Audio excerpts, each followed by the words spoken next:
Nous sommes 1er mai. Bonne fête du travail à toutes et à tous et à vous également, Mamadou Diouf. Merci, bonne fête à vous et surtout que les cahiers de doléances trouvent satisfaction pour que chaque travailleur puisse s'épanouir dans son métier. Surtout. Vous êtes éditorialiste et avec vous, nous allons parler de la République démocratique du Congo, en RDC. Le commandant de la force régionale est-africaine EA-CRF, déployé dans l'est du pays, a posé sa démission, invoquant une menace de sa sécurité et des campagnes de dénigrement contre sa mission. Quelle est la situation actuelle dans l'est du Congo? La situation n'est pas claire.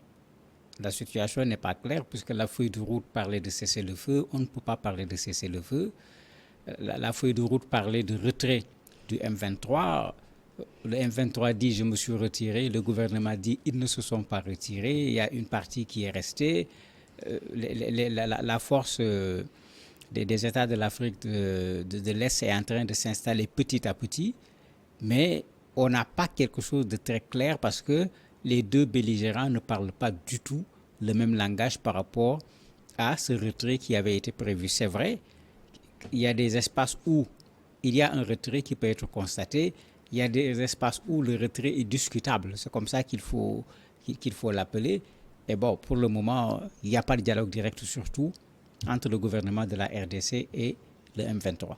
Et qu'en est-il des médiations engagées pour trouver une solution à la crise en RDC?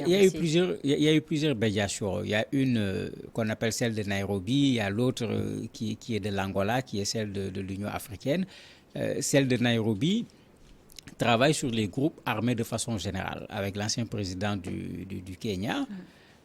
Celle de l'Angola a surtout travaillé de Luanda sur la question du M23 et de l'implication du Rwanda dans ce conflit. On se rappelle ce sommet qui a échoué, qui devait se tenir à Luanda, où le président Tshisekedi est parti et au dernier moment, le président rwandais n'est pas venu. Donc il y a ces deux démarches qui sont là parce que le M23 n'est pas le seul mouvement armé rebelle sur le sol de la RDC. C'est vrai que c'est eux qui font l'actualité actuellement. Quand on parle de cette force, c'est surtout eux qui sont visés. Et au niveau du Rwanda, effectivement, il leur avait été demandé de se retirer. À défaut, les gens étaient prêts à amener des forces sur le terrain pour les amener à quitter. Mais finalement, on est passé carrément à autre chose.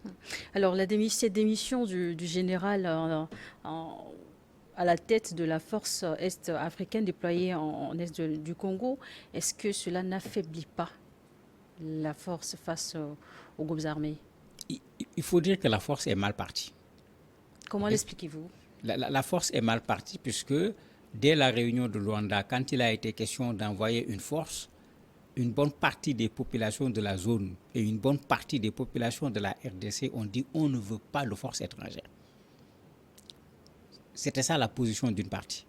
Une autre partie avait dit oui, mais des forces étrangères peuvent venir, mais il faut que leur mandat soit un mandat offensif. C'est-à-dire des forces qui vont combattre le M23 si le M23 n'accepte pas de se retirer comme cela avait été demandé. Donc dès le départ, la force était très mal partie. Il s'y est ajouté après un autre débat, le Rwanda fait partie des pays de la zone. Donc en principe, le Rwanda doit pouvoir fournir des soldats. Des soldats. Mais très tôt, la question a été tranchée de façon unanime cette fois-ci. Ceux de la RDC avaient dit qu'il n'était pas question du tout qu'il y ait des forces du Rwanda. Justement parce que le Rwanda est accusé d'être en soutien aux groupes armés du M23. Tout à fait. C'est pourquoi, sur ce plan-là, les populations de la RDC n'ont pas négocié, pas question. Ils avaient posé le même problème avec l'Ouganda, en refusant les forces de l'Ouganda. Ils avaient refusé également les forces du Soudan du Sud. En fait, ici, c'est la catégorie qui avait accepté que des forces puissent venir et que ça soit dans un mandat qui soit offensif. Mais finalement, le mandat n'est pas offensif. Et maintenant, lui, en tant que premier responsable de cette force, mais c'est lui qui paye aujourd'hui les pots cassés. On l'accuse de ne pas faire le travail, de ne pas combattre la M23. Il n'en a pas le mandat finalement. On l'accuse même d'être de connivence avec le M23, vrai ou pas. Moi, je ne sais pas, je n'ai pas d'éléments me permettant de le dire. Et on ne s'est pas arrêté à l'accuser. On lui a montré que tu n'es pas le bienvenu ici, puisqu'il était surveillé. de façon physique. Il y a des drones qui tournaient autour de sa maison. On lui montrait carrément que tu n'étais pas le bienvenu. Dans la presse, on écrivait des articles sur lui. Finalement, qu'est-ce qu'il peut faire? Il ne peut pas diriger ses forces dans ces conditions. Cela dit, les accusations qu'il dénonce sont vraies, c'est vérifié? Je n'ai pas vu quelque chose de concret par rapport à ce qui lui est reproché. Il a démissionné. Dans sa démission, il dément tout ce qu'on lui reproche. Et pour le moment également, aucun rapport ni de la force régionale, ni du Kenya, qui est son pays d'origine, ni de la RDC, démontre ce qu'on lui reproche.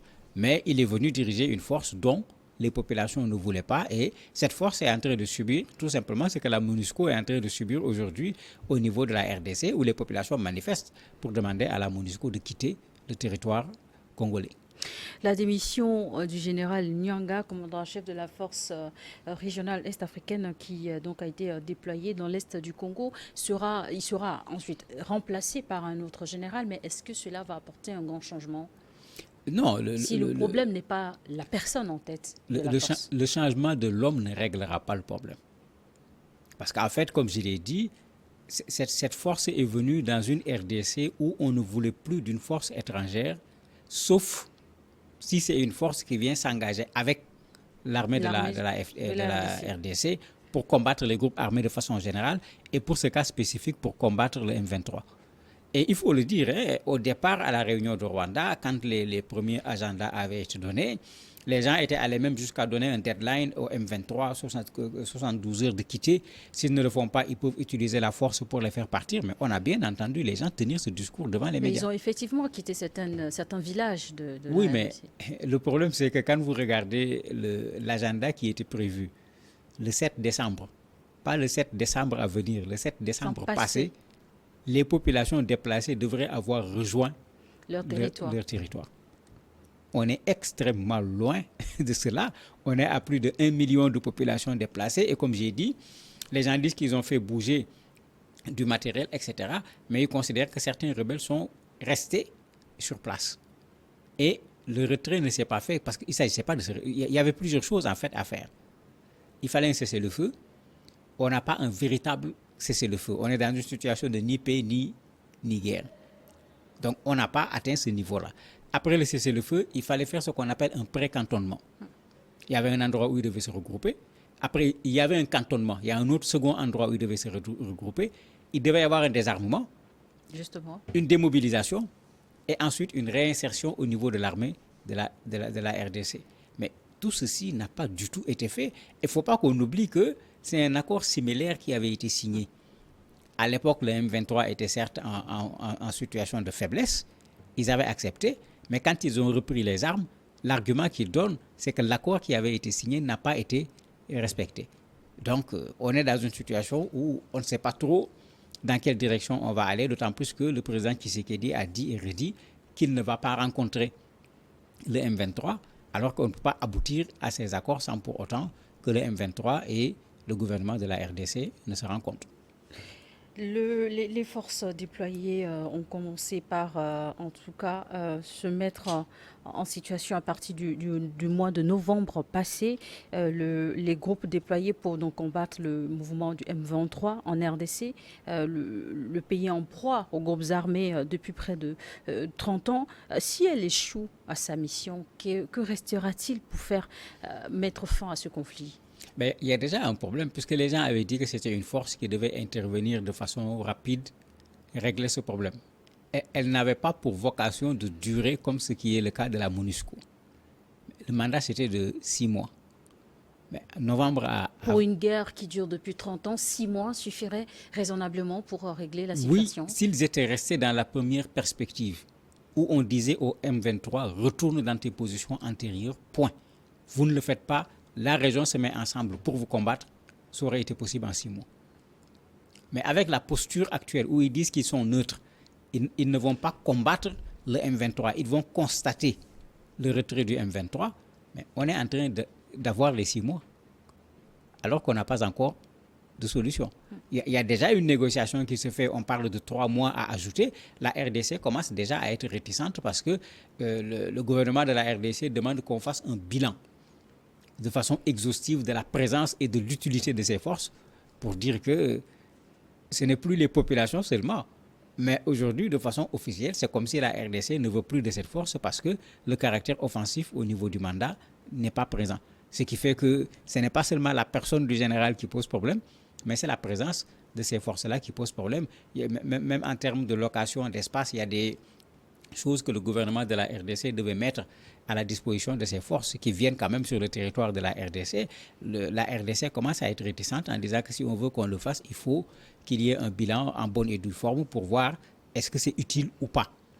Mais ce qui veut dire qu'on n'est pas loin de dire que si ce n'est pas un échec, ce n'est quand même pas un succès quand on s'adresse comme ça à une force qui était censée venir aider la RDC à trouver une solution avec les M23. Et avec un bilan pas très satisfaisant à mi-parcours, qu'est-ce qui pourrait se passer? On ne peut pas le dire pour le moment puisque il y a ce refus du président Tshisekedi de rencontrer le M23 qui bloque un peu le processus. Puisque pour arrêter une guerre, comme on le sait, on s'assoit autour d'une table. On pose des conditions, après on signe sur ce sur quoi on s'est entendu. Et pour le moment, le président Tshisekedi refuse alors que les accords de Rwanda avaient prévu qu'on réintègre les gens dans l'armée. Ils avaient même prévu une réintégration par zone, c'est-à-dire en fonction du lieu d'habitation de l'homme qui a pris les armes, on va le réintégrer dans son lieu d'habitation, pas dans l'armée comme ça de façon générale. Bien sûr, il était précisé que les étrangers qui sont dans l'armée ne seront pas réintégrés en faisant allusion éventuellement à des Rwandais ou à d'autres qui étaient dans le M23 et qui ne sont pas des populations de la RDC. Mais tout ça, il va falloir s'asseoir pour pouvoir le régler. Et malheureusement, le président de la RDC refuse. Le M23 exige ce dialogue de façon directe. Les autres disent qu'ils sont neutres. Mais ce neutre-là fait que finalement, les choses risquent de traîner. On va boucler les 6 mois bientôt sans pour autant avoir même la moitié de ce qu'on cherchait sur la feuille de route de Luanda. Quelle autre piste se présenterait à la RDC pour sortir de la crise? Peut-être il faut que l'Union africaine vienne renforcer, parce que c'est l'Union africaine qui avait désigné l'Angola pour faire cette médiation.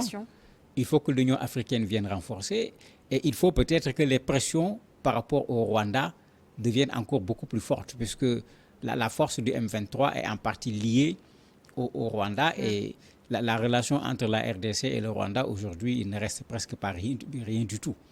Mais il faut que l'Union africaine revienne avec force pour que ce qui avait été commencé, qu'on puisse au moins le terminer, mais une pression également sur le président Tshisekedi pour qu'il comprenne que même quand on gagne une guerre, entre le vaincu... Le président accepte d'aller au dialogue. Ah non, il a dit clairement qu'il ne veut pas de dialogue direct avec le M23. Il l'a répété plusieurs fois actuellement au niveau des médias. Il a changé de posture puisque à un certain moment, avec le Rwanda, c'est les populations qui exigeaient la confrontation, c'est lui qui retenait les gens, mais on est à 2 pas d'une élection présidentielle. Et aujourd'hui, dans l'opinion au niveau de la RDC, c'est plutôt le bras de fer que la négociation. Et il y a eu une sorte de virage de la position du président de la République, M. Tshisekedi, qui a aujourd'hui une position qui est très forte, puisque c'est ce que défend l'opposition, par exemple. On a vu l'opposition dans toutes les marches des populations. Ce n'est pas l'opposition qui a nécessairement organisé ces marches. Parfois, c'était des marches spontanées, mais les leaders de l'opposition qui sont des candidats potentiels à l'élection présidentielle sont venus soutenir les populations dans leur position. Mais pour des raisons de politique intérieure, le président Tshisekedi a été obligé de revoir un peu sa posture par rapport au groupe M23 et autres. Justement, vous le dites, Mamadou Diouf, la RDC va vers une élection présidentielle. Mais est-ce que le conflit dans le nord, dans l'est du pays, n'aurait pas d'impact sur la réélection ou non du président Tshisekedi? Est-ce qu'un échec ne serait pas à son actif? Ça va être très compliqué puisque les techniciens disent qu'il n'est pas possible d'organiser les élections. Puisqu'il y a un certain nombre de choses qui devaient être faites qui ne l'ont pas été à temps. Rappelez-vous que le Rwanda disait que le président Tshisekedi cherchait des problèmes, c'est pour reporter les élections. Ça fait partie des arguments que donnait à chaque fois le président rwandais pour dire non, c'est un problème de la RDC, qu'on laisse le Rwanda en dehors de ce problème. En dehors de ce côté technique, il y a cette réalité qui est là. Le problème n'est en rien résolu à l'heure où nous parlons. Mais n'oublions pas que lors de son investiture, le président Tshisekedi s'était engagé à résoudre pas le problème du M23, puisqu'à l'époque, le M23, on n'en parlait pas, mais des groupes armés de façon générale, il y en a plusieurs dizaines, et il y avait surtout les ADF à l'époque, qui créaient énormément de problèmes au niveau du Kivu, mais jusqu'à aujourd'hui, ce problème n'a pas été résolu. Si les populations, effectivement, jugent le président, sur la base de son discours, il avait promis de ramener la paix au niveau de la RDC, mais à côté de ADF, le M23 est revenu. C'était une promesse de campagne du président Tshisekedi. Même à l'investiture, il l'a répété. Certainement, il avait l'engagement qu'il faut, il avait la motivation qu'il faut, mais il venait d'arriver. Il ne maîtrisait pas le terrain. Arrivé maintenant, c'est comme s'il a été plus difficile de résoudre le problème que ce que lui, il croyait, de sorte qu'il est en train de terminer son mandat et ce problème n'est pas encore résolu. Merci beaucoup, Mamadou Diouf, d'avoir accepté de répondre à nos questions. Je rappelle pour nos téléspectateurs que vous êtes un éditorialiste. Merci à vous également de nous avoir suivis. On marque une courte pause et on se retrouve juste derrière pour le plateau de l'invité.